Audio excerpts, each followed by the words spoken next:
Dans exactement 2 minutes, nous allons introduire le professeur. Mais on tient à faire quelques petites précisions. Vous savez, nous sommes des Bantous et nous sommes à l'ouest.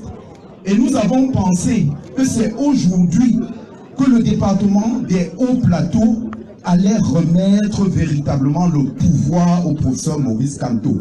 C'est pourquoi on a prévu la chose la plus symbolique sur le plan métaphysique et même sur le plan mystique. On appelle ça ici à l'ouest le Kouken. C'est ça qui va clôturer cette soirée. Le Kouken va danser ici. Mais avant que le Kouken ne danse, j'invite les hautes dignitaires de Baham à se lever. Je vois Sa Majesté Sado, je vois Tédidier Tsegay, je vois Teme Fantagawa. Levez-vous tous dans la tribune.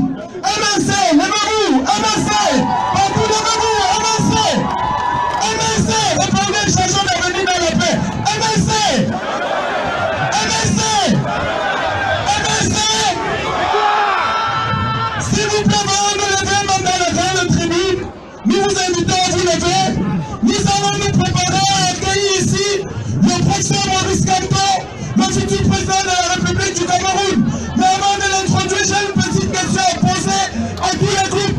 Est-ce que vous êtes prêts à accueillir le professeur? Vous êtes prêts? Ici, est-ce que vous êtes prêts? Vous êtes préparés? Non, vous êtes préparés? Nous revenons de ce côté. Est-ce que vous êtes prêts à accueillir le professeur? Vous êtes prêts? Très bien, mesdames et messieurs, accueillons le professeur Maurice Kamto, futur président de la République du Cameroun. Sous vos ovations soutenues, s'il vous plaît. On va voir les youyou. Applaudissez. Le professeur va nous dire le message de la Renaissance, le message d'une nouvelle République. Merci.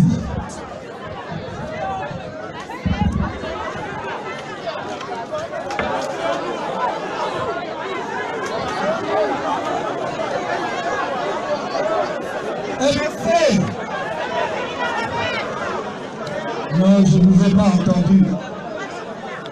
MRC. MRC. MRC.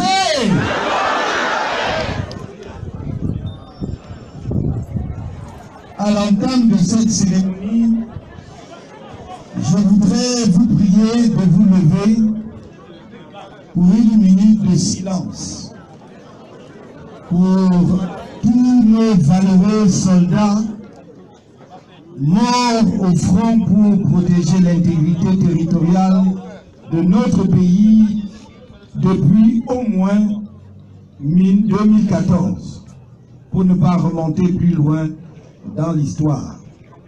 Mais je voudrais associer à cette minute de silence tous nos camarades et toutes nos camarades décédés depuis le lancement de notre parti et dont nous connaissons le dévouement pour la cause.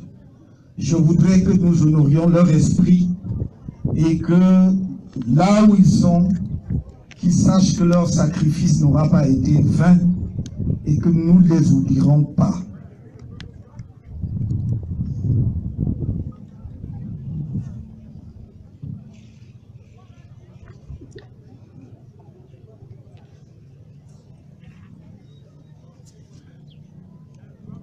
Je vous remercie. Asseyons-nous s'il vous plaît. Merci.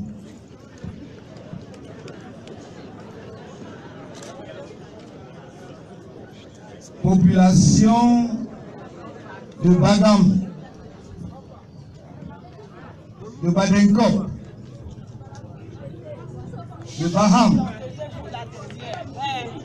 de Bawam, de Bamedjou, de Bameka,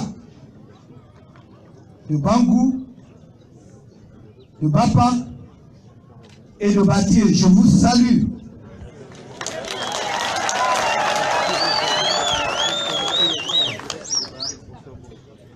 Je voudrais, avant de vous délivrer mon message, prier nos invités ici présents, qui peut-être non pas l'agilité linguistique de Maître Noki que je découvre avec un immense plaisir aujourd'hui, de me permettre de délivrer un petit message dans la langue, dans ma langue locale.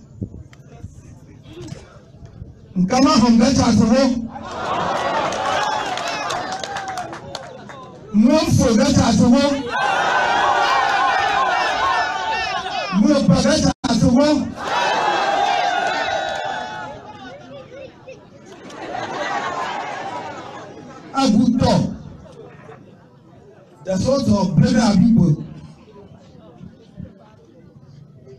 We young human. Deux gars de Choco, toi mes filles.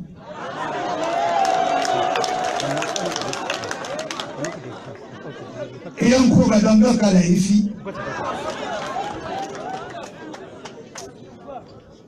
À la pagua. À pagua si bingo réunion.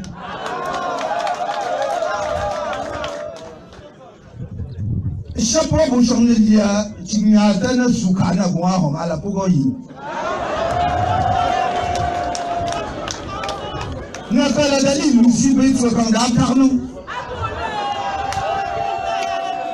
Galuga pour payer la 5 de Dumpe, 5 de Dumpe, aïe, lui, pas la douille, Bakala Bissia, la douille est au Bissia. David Bicanho. E Bicanho. O próprio Bujoa desse jogo. E Bicanho. O galera se pôr com o outro tio.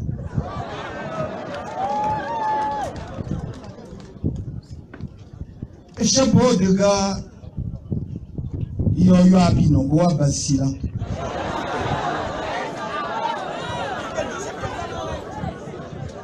Yeah, moyu,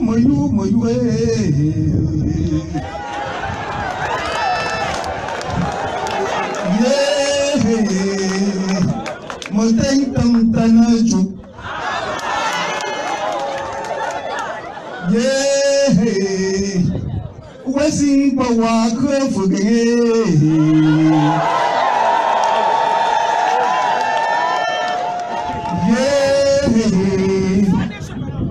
Porta Google Piguama.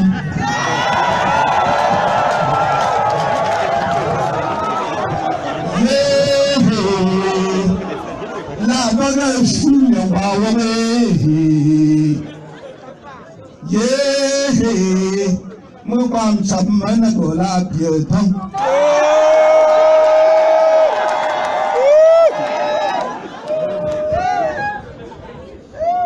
Mes chers amis, chers camarades, chers invités, messieurs les membres du directoire, population des hauts plateaux, je reviens dans ce département à un moment particulier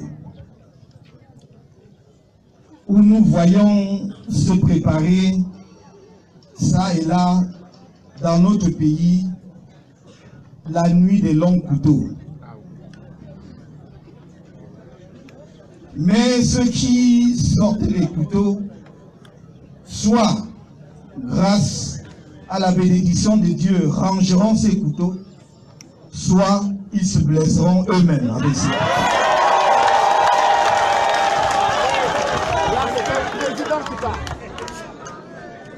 Je suis venu vous dire que j'ai entendu, comme beaucoup d'autres Camerounais, des propos étranges tenus dans ce département.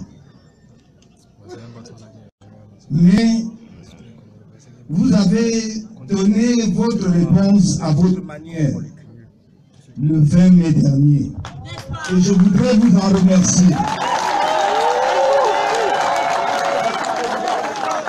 Que personne ne vienne construire sa promotion administrative dans la destruction des hauts plateaux, parce que nous n'accepterons pas.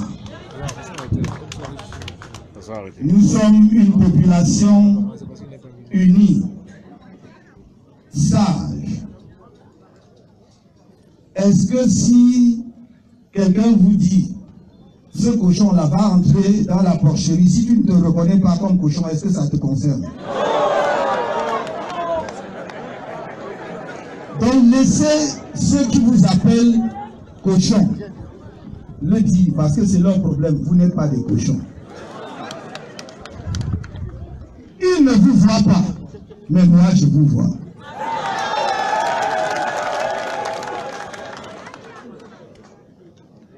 La politique doit être quelque chose de très sérieux. Parce que ça doit être une ambition mise au service de la population. C'est une ambition mise au service de la population et du pays. Ceux qui tiennent un discours différent sont ceux qui n'ont rien à proposer au peuple camerounais. Tout ce que nous disons depuis des années, c'est qu'on nous laisse nous adresser au peuple camerounais, qui est le souverain, pour que le moment venu, il puisse choisir librement ses dirigeants. Dieu n'est pas fou. Dieu n'est pas distrait. J'ai entendu le communal des hauts plateaux de Baham tout à l'heure regretter que l'autorité administrative l'ait envoyé au stade de Baham alors qu'il avait demandé la place des faits. Est-ce que vous ne voyez pas que Dieu est sage? Qui allait mettre tout ce monde au haut?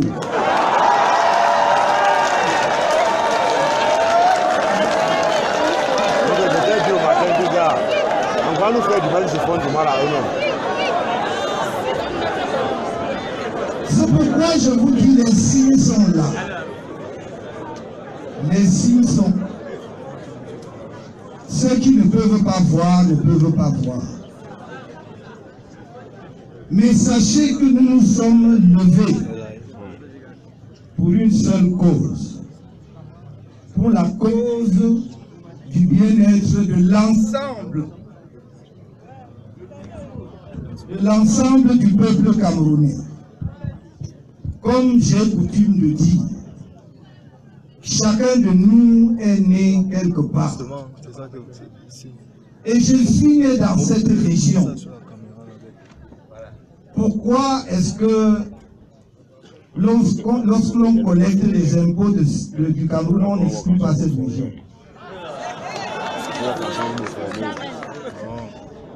Mais lorsqu'il s'agit de réfléchir à ce qui peut conduire les affaires de la nation, on découvre subitement que les gens de cette région ne doivent pas y prétendre.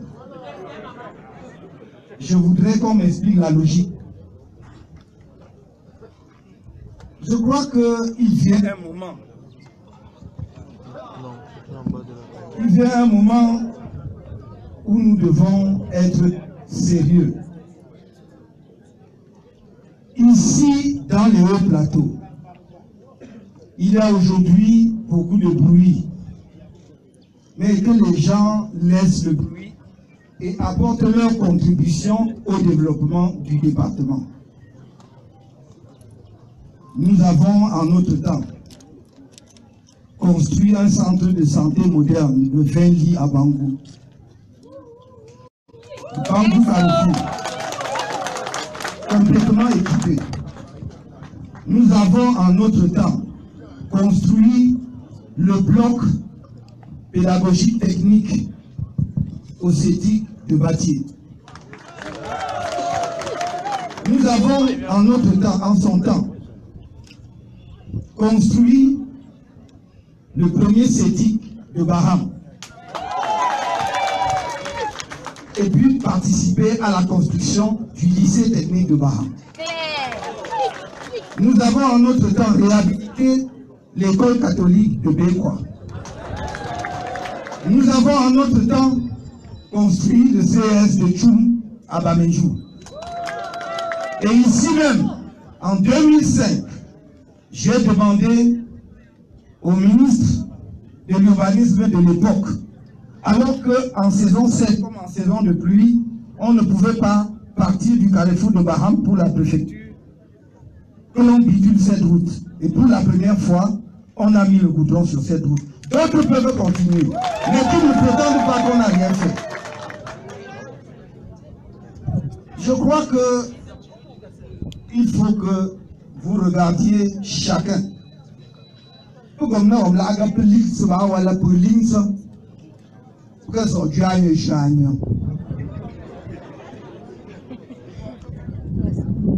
il y a eu ici un projet très intéressant de la densification de l'électrification des hauts plateaux qui impliquait les 4 communes des hauts plateaux avec un budget de près de 2 milliards 200 millions. Il y avait près de 4000 personnes qui avaient déjà payé et s'étaient fait enregistrer pour le branchement. Demandez où est ce projet.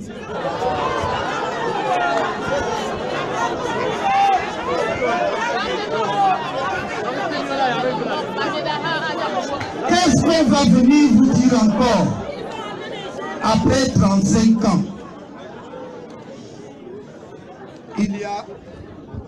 Il y a un temps pour chaque chose. Et quand on a donné tout ce qu'on avait à donner, il faut avoir la sagesse de se retirer. Ce que je viens vous dire aujourd'hui dans les hauts plateaux, c'est que pour ceux qui ont encore peur, mais je sais que vous n'avez plus peur, votre nombre ici en témoigne. L'homme garçon, l'homme garçon, l'homme garçon, l'homme garçon, pas somne je pour la somme. Yang se tu es pas la couronne d'Agaba.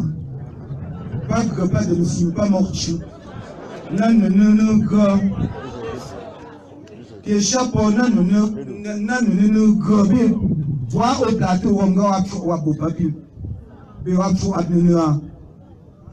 dis une fois de plus que personne n'ait peur. J'ai entendu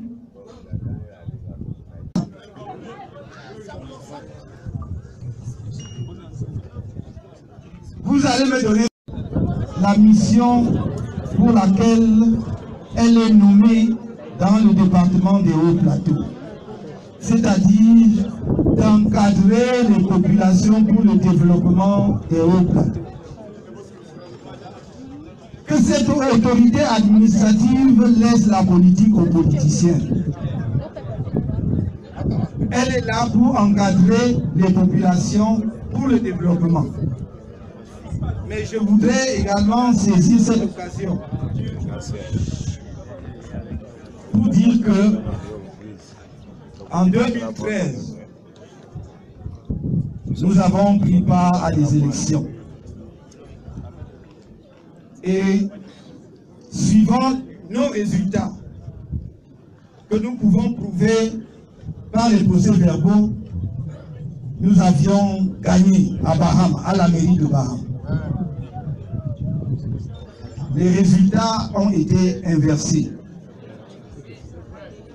Nous avons appelé nos camarades militants au calme. Mais je voudrais dire une chose.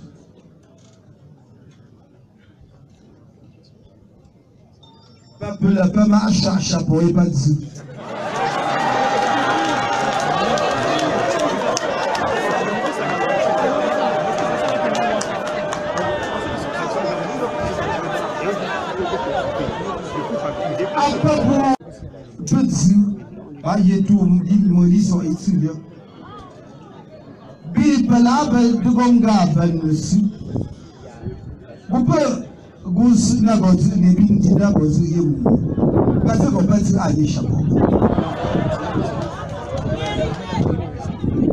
Je dis donc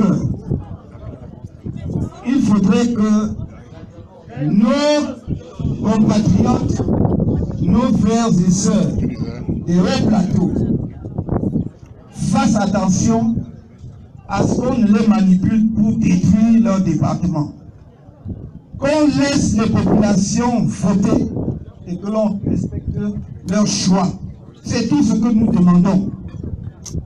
Ceux qui prendront la responsabilité de mettre le désordre ici, par leur arrogance, par leur boulimie, seront responsables de ce qui adviendra et devant l'histoire. Parce que je dis ici solennellement, je l'ai dit à l'échelle nationale, nous n'accepterons plus jamais que l'on détourne le résultat des élections. Nous n'accepterons plus jamais que la victoire du peuple camerounais soit changée.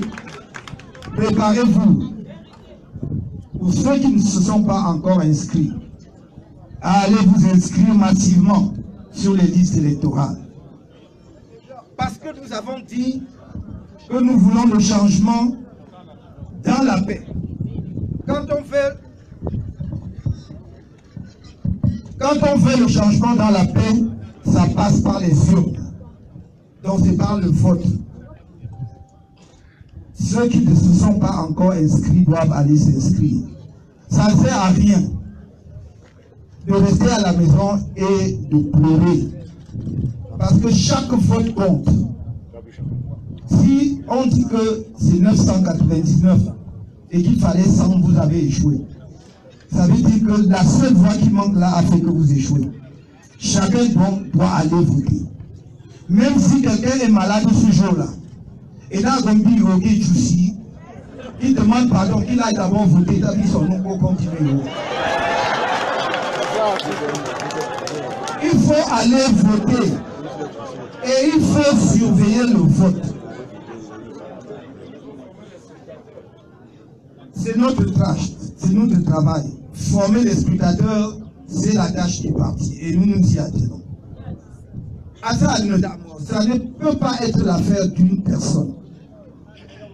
C'est l'affaire de l'ensemble du peuple camerounais. Surveiller le vote veut dire quoi? Que quand vous avez fini de voter, si vous avez fini de voter le matin, vers 15h, 16h, il faut retourner là où on délibère, c'est-à-dire là où on publie les résultats, où on dépouille. Parce que la fraude en matière électorale, c'est avant les élections, c'est pendant les élections et c'est après les élections. Donc il faut surveiller. Parce que dans certains bureaux de vote, on lève le bulletin de vote, on dit que A, et on pointe sur le nom de X. Donc tout ça, vous devez être là pour surveiller. Il faut surveiller quand on prend les procès-verbaux pour amener à ils ne paraissent pas en Chine. Mais ils ont cassé le pont de l'heure pour que les enfants des paysans n'arrivent plus jamais aussi. Nous allons mettre un terme à cela. Gabamou ici. Fin-moi tout ça. Paye-moi la vie, va faire coup sur coup, allons que l'on reprenne cet homme son mieux. T'as fait une cause qui échappe au gars. Donc il faut mettre un terme à cela. Il faut donner la chance à tous les Camerounais. Et c'est sur quoi nous nous engageons. Je voudrais ici m'adresser à nos mamans. Leur dire que j'ai dit, je voudrais vous dire ici directement à Baham, que si vous nous faites l'honneur de nous porter au pouvoir comme le prochain président de la République du Cameroun, 1. La décision sera prise immédiatement que la césarienne sera gratuite.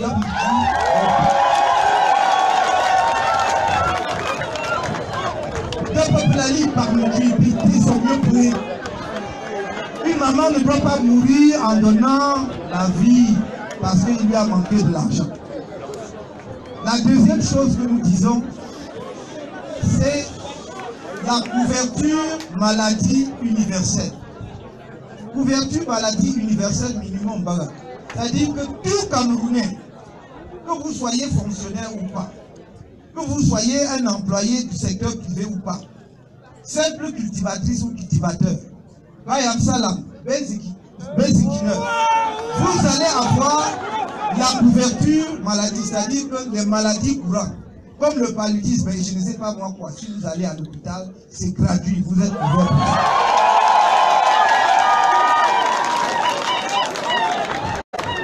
Les gens, certaines personnes viendront vous dire ici que ce sont des promesses de campagne.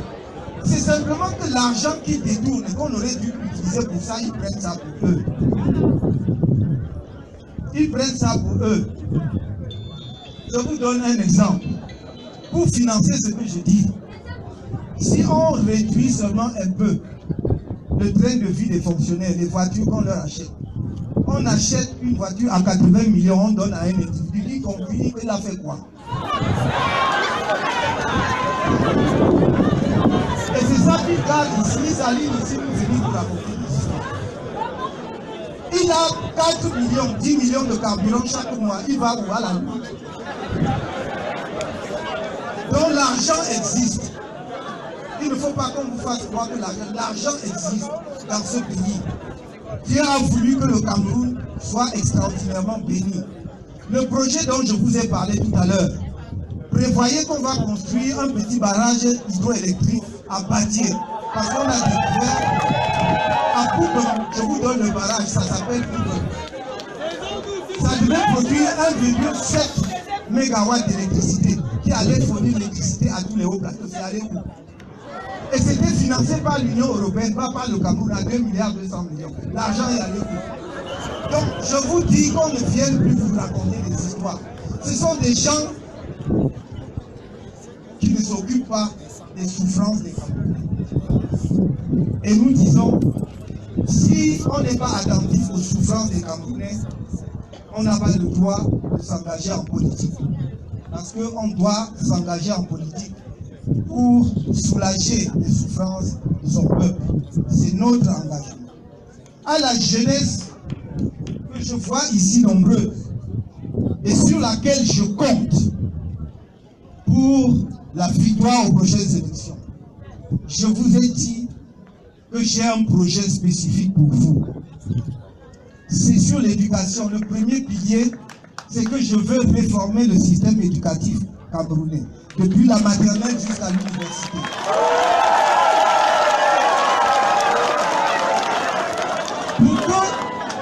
Pour que l'enseignement dès l'école primaire et secondaire mette l'accent sur l'esprit de créativité de l'enfant. Si pendant la récréation, vous dites aux enfants de construire des cases, certains vont construire des cases, d'autres vont construire peut-être des chameaux. Ce n'est pas grave. Ce qui est important, c'est qu'ils apprennent comment on construit quelque chose. Parce qu'ils entrent déjà dans le processus d'innovation. C'est ce que nous voulons introduire dans nos écoles. Parce que tous les pays qui sont développés, c'est comme ça qu'ils ont poussé. La Corée du Sud, on parle de Corée du Sud, c'est ce qu'ils ont fait, ils n'ont pas fait autre chose. Nous voulons que nos enfants, dès l'enseignement secondaire, aillent à l'école, mais passent au moins 1 mois en alternance avec les entreprises pour voir comment ça se passe exactement. Ça va les aider même à choisir leur métier. Et nous disons, je disais hier à Banjul, parce qu'il y a un institut de technologie, Otto Victor à Banjul. Maintenant, on a introduit là-bas ce qu'on appelle la mécatronique, c'est-à-dire la technologie qui permet d'apprendre comment on fabrique les voitures. Et on leur apprend cela, et on va les laisser aller au chômage, et on va dire qu'on fait venir les voitures dans un pays à 20 000 km pour assembler ici. Je leur ai dit que vous allez fabriquer notre propre voiture. Parce que c'est de cela qu'il est question. On a fait croire aux jeunes Camerounais que la science et la technologie, c'est la magie. Non, c'est l'intelligence. On apprend ça à l'école. Dans les lycées, dans les pays développés, le professeur met comme travaux pratiques la fabrication de petits avions avec ses élèves du lycée. Et à la fin d'année, ils font voler un petit avion. Ici, vous avez des ingénieurs. Si vous leur dites de passer à la pratique, ils ne savent pas. Parce qu'ils n'ont pas eu l'équipement pour leur formation. J'ai donc dit, voilà, on va réformer. Le deuxième pilier de la formation, c'est ce que j'appelle les instituts de formation professionnelle. Pour récupérer les jeunes qui ont déjà eu des diplômes mais qui ne trouvent pas d'emploi. Et on va leur permettre de quitter le mauvais couloir où ils ne trouvent pas d'emploi pour aller dans un couloir où il y a du travail. Et pour changer, ce n'est pas la formation qui va durer de 12 mois à 24 mois maximum. Cela veut dire que si vous avez une licence ou une maîtrise en droit, sciences économiques ou lettres et vous ne trouvez pas du travail, mais vous voulez devenir informaticien ou électricien, on va vous prendre dans cet institut de formation professionnelle. En 24 mois maximum, vous deviendrez soit un technicien, soit un ingénieur dans le domaine et vous êtes sûr d'avoir un emploi. Le troisième pilier, toujours pour les jeunes. Pour les jeunes qui ne sont pas allés loin à l'école, qui, parfois orphelins ou abandonnés, n'ont pas pu aller et qui ont vite quitté le système scolaire. Peut-être même avant le CEP. Nous ne les oublions pas. J'ai dit que nous allons mettre en place pour eux, dans les 360 communes du Cameroun, ce qu'on appelle des centres de métiers.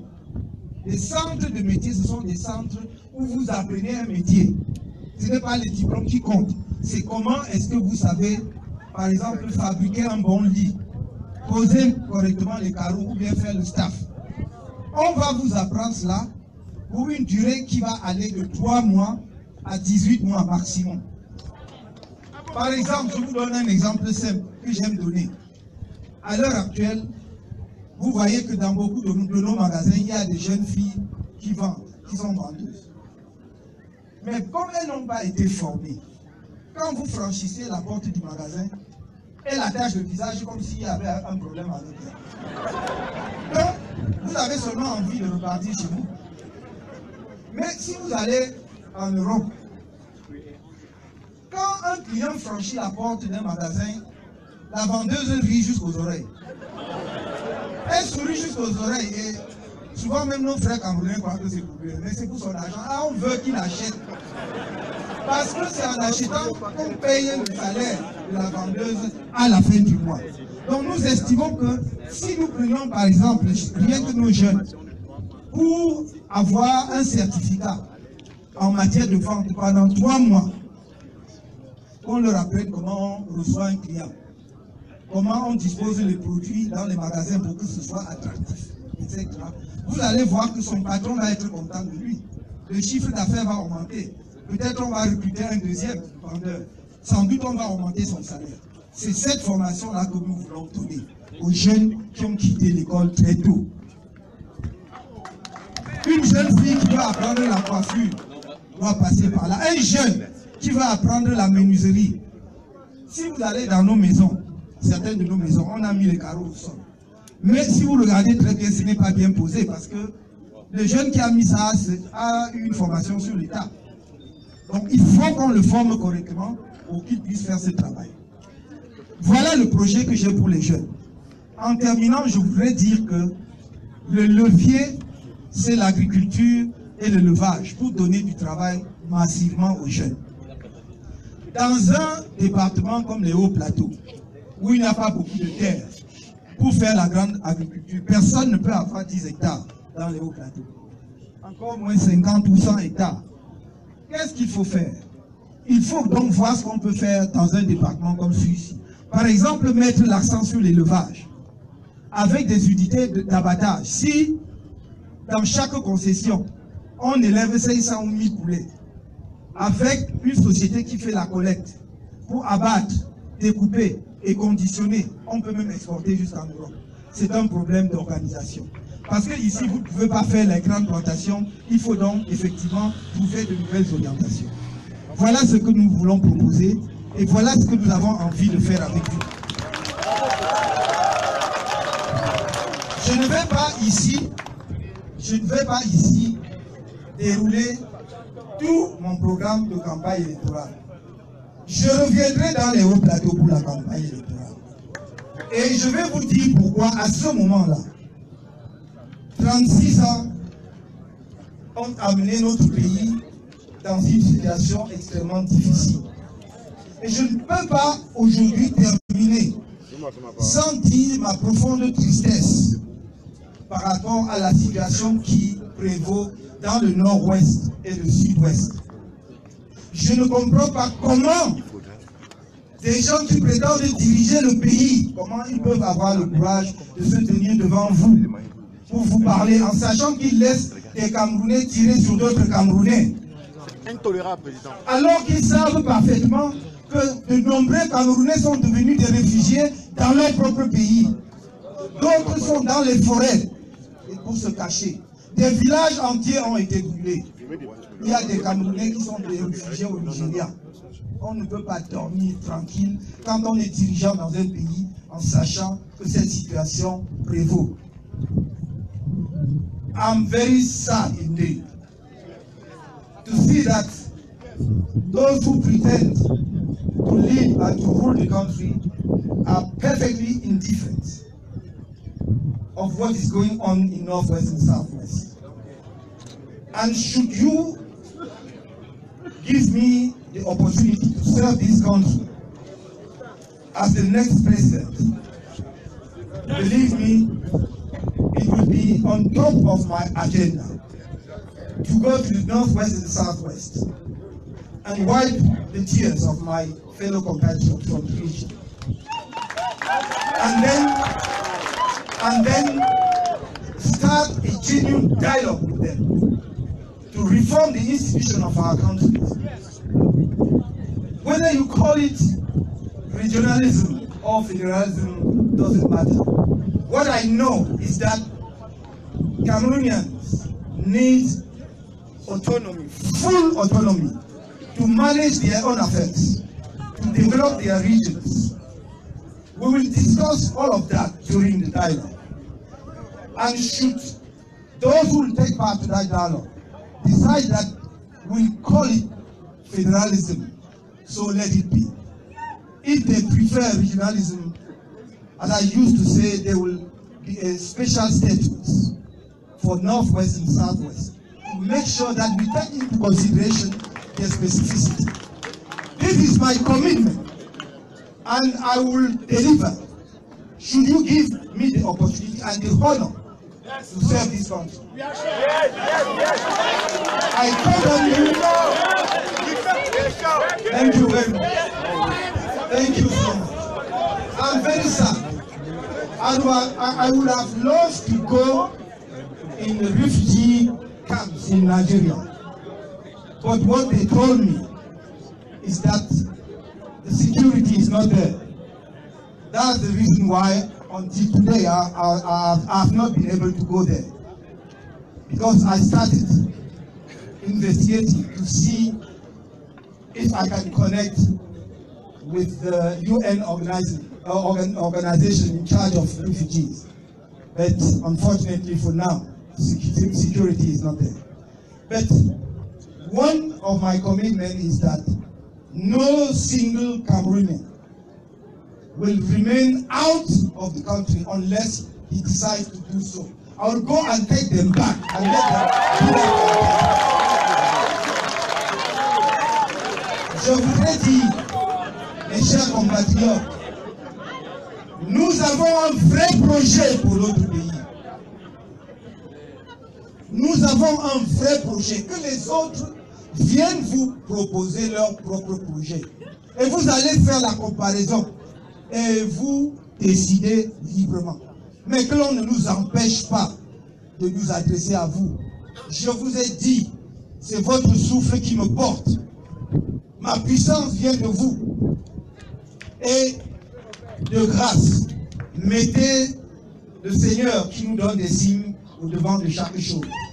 Mettez-le au devant. Et croyez-moi, il permettra que la révolution qui se prépare, que la révolution pacifique, que le miracle qu'il promet pour le Cameroun va arriver bientôt en octobre prochain. Allez le dire, allez partout le dire, à ceux qui sont malades couchés à la maison, que ça va arriver. Allez le dire, parce que le moment est venu. Je suis Camerounais de Baham, de l'Ouest, de Bolova, de Ambam, de Kousri. Je suis Camerounais de Koncha, de Youbejo, de Moi, de Yam, de Bamenda, de Kumba. Je suis Camerounais de partout. Je parle de mon pays parce que je le connais. J'en parle parce que je l'aime. Je l'ai servi avec toute ma dévotion, avec tout mon engagement. Je suis prêt à le resservir si vous me donnez la chance de le porter au niveau de rayonnement qu'il mérite.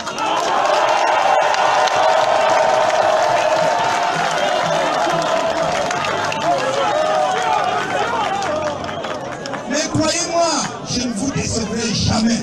Je ne vous trahirai jamais. Alors, mes amis, permettez-moi de vous remercier une fois de plus pour ce que vous avez fait aujourd'hui. Regardez, le soleil n'est pas parti même à 7 heures de la journée. Pourtant, nous sommes en saison de pluie.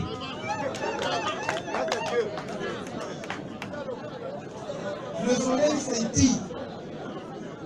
Et il y a des gens qui vous disent qu'il y a des ténèbres. Mais alors, je peux vous promettre que ce soleil va continuer à luire jusqu'à ce que nous entrions là. Nous allons ouvrir les portes pour que l'air de liberté et du progrès souffle dans la maison Cameroun.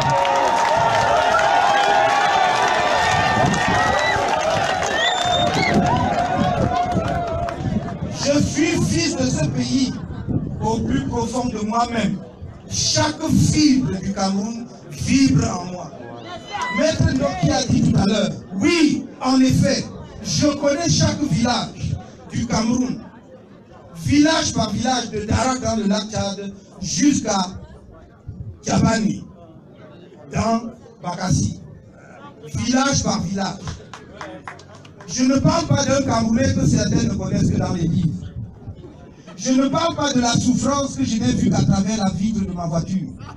Je parle de la souffrance parce que je suis né ici, dans une région où on va à la plantation à 4 heures du matin.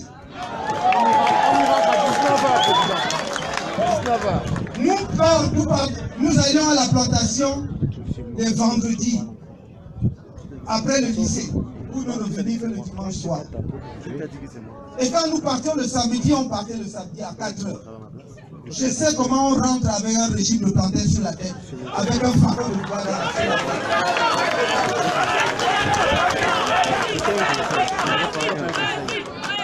Il faut que l'on cesse de jeter la fumée aux yeux des Camerounais.